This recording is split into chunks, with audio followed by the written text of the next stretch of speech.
Hey everyone, it's Austin Bach here doing a Theros sealed daily event. The reason I'm doing one of these, I haven't done a video in a while, but I am currently preparing for GP Sacramento, which is Theros sealed and booster draft, so I thought I'd jump into a daily event. I've been enjoying the sealed format more than more than others in recent memory, just because I've had a lot of success with it. I top aided my first sealed PTQ in this format a couple weeks back, but looks like the sealed's about to fire, so let's hope for something sweet. Alright, right off the bat we see some sweet rares. Sort by rarity. Got two mythics. Ashen Rider's okay. If we're in a control-y black-white deck, it's a decent finisher, but I would only look to play this, I'm not going to try to force this, it's only if the deck's already there. Underworld Cerberus is very good. Worth splashing if that becomes necessary. It's just like a 6/6 for 5 that gets you card advantage later is so hard to beat. Swan Song's unplayable. Fleeceman Lion's very good. Miscritter Hydra's pretty good. It's not insane. It's just middle of the road creature. Artisan of Forms is good if we have a lot of targets for it in the right deck. So nothing pulling me too strongly in any direction yet, but we'll see what happens. Start with our white. That's good. Yes. Double Battlewise Valor is good. Double Hopeful Eidolon. And a God's Willing. So we have some very powerful white cards. This is the only heroic white creature we have, which is fine if our other colors had good heroic targets, like we have in the Artisan of Forms if we decide to go for that deck. Thassa's Bounty is okay. Horizon Scholar is decent. I usually like Sealock Monster in the sideboard to bring it against blue decks, but if we end up with a bluish control deck, this is fine. It's just as a blocker that we can activate later to start getting in. It's just about what the control deck wants. Alright, our blue looks very good. These are all good. Chimera's fine. I'll put it in. Fate Foretold, sure. 2 Fate Foretolds. Oh, I brought in the Ordeal. 2 Ordeals and 2 Fate Foretolds. Which goes very well with our Artisan of Forms. And Aqueous Form. Oh man, do we have 3 Fate Foretolds? Alright, that's interesting. So the blue-white heroic deck is worth considering. This looks like it'd be a pretty sweet draft deck, but sealed is obviously quite a bit different because there are more bombs.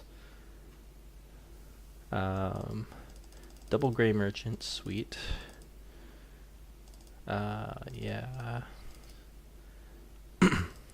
Black looks pretty good. And we have a Shipwreck Singer for the blue-black deck if we decide to go that route. Viper's Kiss is fine. Red looks underwhelming from what I can see. It usually isn't sealed. Lightning Strike is the only standout, but most likely not playing red, so I'll just throw that in there. On the other hand, we have 2 Nessian Asps, which is worth noting. It's one of the best commons in the set. It's my vote for the best common, but it's debatable, of course. Shredding Winds is pretty good in sealed. There's usually good targets for it. 2 Feral Invocations, Savage Surge. Ordeals, maybe. Set Scorpions. Interesting. And usually green has some fixing in the form of Nylea's Disciples or something like that. Ordeal is kind of fixing, but not really. So splashing might be kind of difficult. We might have to just stick to 2 colors. Not really sure what direction we want to go yet. I'm going to try looking at green first. Here, let's just group all this stuff together. Let's not forget about this Fleeceman Lion. Oh, and there's also a this thing, it's Tessin Griffin. So if we do end up in white-green, which I'm not a big fan of generally, this thing ended up being pretty good. So let's look at green first, pull these things up. And the white. Let's lay this out. I'm not crazy about the ordeals in this kind of deck. Look at this massive hole right here. That is probably not acceptable. We have good late game. So if one of our other colors has good 2 and 3 drops, like blue, we've got 1, 2, 3, 2 drops. I just don't think that's going to be enough. We have a lot of good green cards. Oh, and I guess we have the... Let's just look at white-green to see what that does. Bring these all in. Tons of tricks. That's for sure. And we add some beef in that slot. We were missing stuff before.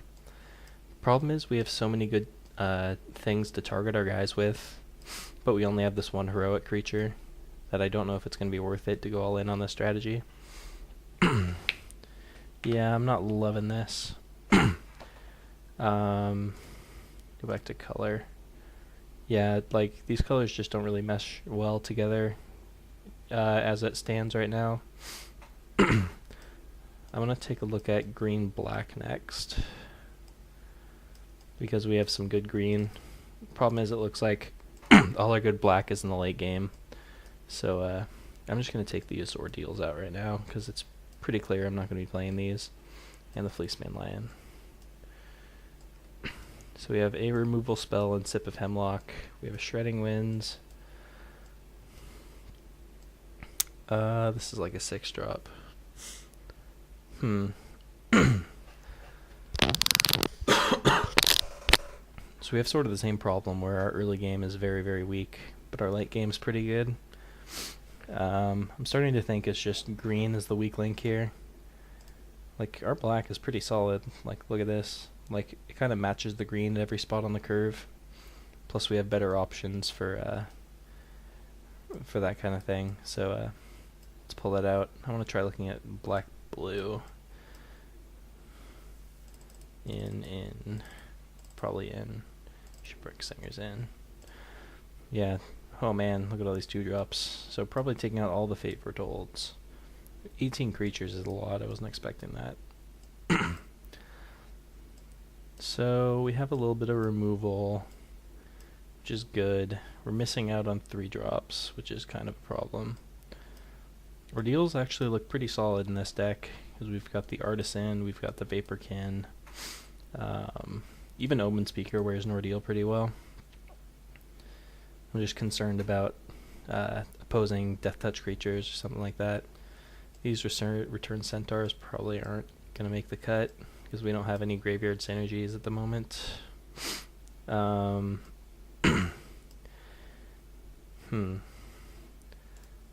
I want to go back and see what rares I'm missing out on again. Yeah, it's unfortunate. Don't know if we're going to be able to play any of them, because these color combinations just aren't working out right. Problem is we're just missing out on 2 and 3 drops in pretty much all of our colors. Except for blue. So maybe blue's the color we want to be in. Seems to be our deepest color too. I'm liking the looks of this blue-black deck so far. Maybe we don't really even need to splash this Cerberus. These Grey Merchants look kind of weak in this deck though. We pretty much only have a couple random 1 black mana symbol creatures. Why don't we take a look at blue-green? Because since we have a lot of cheap blue creatures, set Scorpions in. Aqueous Forms could be okay. Oh no, this is not in. Faded Antiquity's not in. That's out. That's out. Okay. Man, we have 4 Ordeals in this color combination. That could be pretty sweet if... I don't know though. So we could cut this thing. We could cut the Sealock monster. That only leaves us with 14 creatures. I wouldn't want to go any lower than that. And we have this similar problem of the 3-drop slot.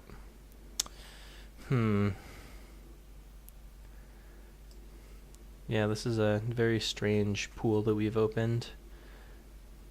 I'm going to sort this. I don't usually do this. I'm going to sort the entire pool by mana cost Yeah, look at this. These are our only 3 drops. We have like 1 in every color. It's like absurd. Literally the only 3 drops are these 3 creatures, these 4 creatures. But if we went with this route, we could go 2-drop into Ordeal, so Ordeals would kind of be our 3-drop slot. Not crazy about that though. I'm still liking blue, and I'm still not liking green, so I think I'm going to cut the green and just be done with it. I'm going to go back to looking at our black, sort by color. So I wanted that maybe Ordeal. This lets us play at least one of our gold cards, just not feel like it's a complete waste of rares. So bring these down. Don't know if I love Aqueous Form in this deck, since we already have 3 Ordeals to trigger Heroic on our guys. Yeah, this is kind of an abnormal blue-black deck, because we have all these we have 7 2-drops, and the Ordeals, so we're kind of aggro blue-black, if that makes sense. I mean, this is like the closest thing to a real deck that we've seen so far. I could bring in something like Anvil Rot Raptor. We could consider splashing just to give our deck a little bit of power. But we literally have 0 fixing. This is just like the strangest... Man. I'm trying to figure out if red is actually playable or not. We've got 1, 2, 3, 4. I mean, we have 8 playable red-blue cards. Or not blue, but just red cards. See what the curve looks like. Let's pull all this aside. That curve, though. Yeah, red is not going to solve any of our problems. I think blue-black is just going to have to be the answer, as much as it loathes me to say it. So, what does this deck have going for it? Because I'm very worried about opposing removal and opposing bombs, both of which are looking to destroy us pretty handily. We have some evasion for the late game. Got removal, got some card selection. My problem is I don't like playing Thassa's Bounty in an aggressive deck, and this Aqueous Form is also looking pretty miserable. I'm going to cut this. I could go like 18 land, splash this thing if I wanted.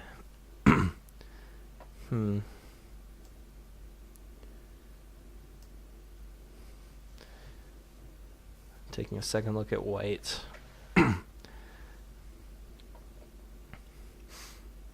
Yeah, our black probably isn't pulling its weight. Back to color. I'm going to take another look quickly at the blue-white deck and see if we can salvage anything from this. So we have some good tricks and creatures. 18, 19, 20. With Fate Foretold to come in, and we could play like Raptor or something. Oh man, look at that curve.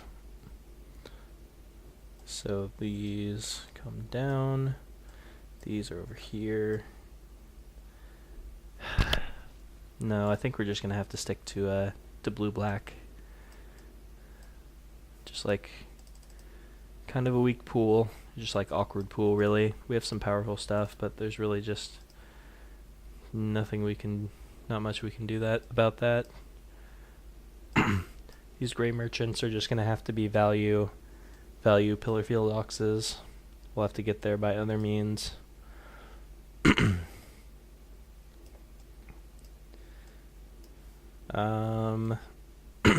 Trying to think if there's anything we can do to fight the metagame, by which I mean beat opposing bombs.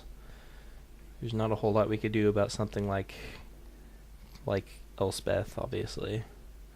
We have 2 pieces of removal, well, 3 if you count this, but this isn't going to deal with many bombs. We could try to go for some like evenly split 3-color deck, but I don't think that's going to improve our chances any.